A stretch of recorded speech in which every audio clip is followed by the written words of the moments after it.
เขาต้นตระกูลเดิมมาเองกาลังแต่งกายงามตาสาวหลวงน้ำทาลานเจ้ามอมหลวงไปเที่ยวเมืองสิงห์กินข้าวซอยอาหารพื้นบ้าน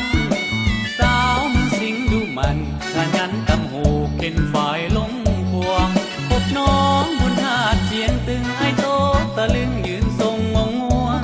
12เพ่งพระจันทร์เต็มดวงตาสองหน้านวลแวววับแสงตามาเห็นน้องสาวเมืองรองจนอายห้องโอ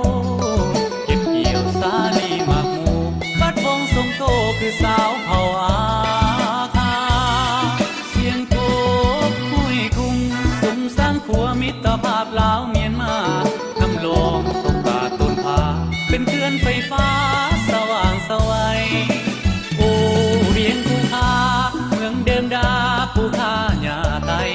มาเห็นแล้วจิตใจสาวผู้ค้าไว้ดูมันงามลาย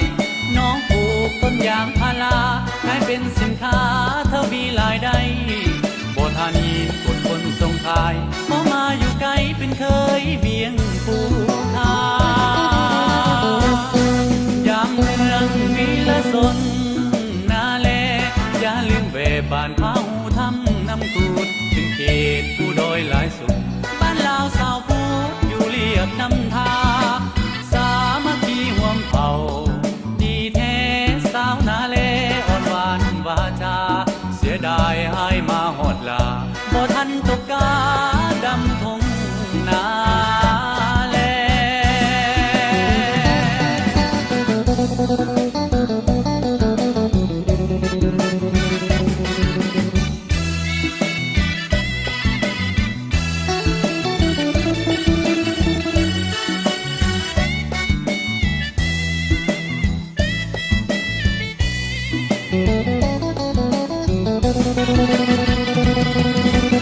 มา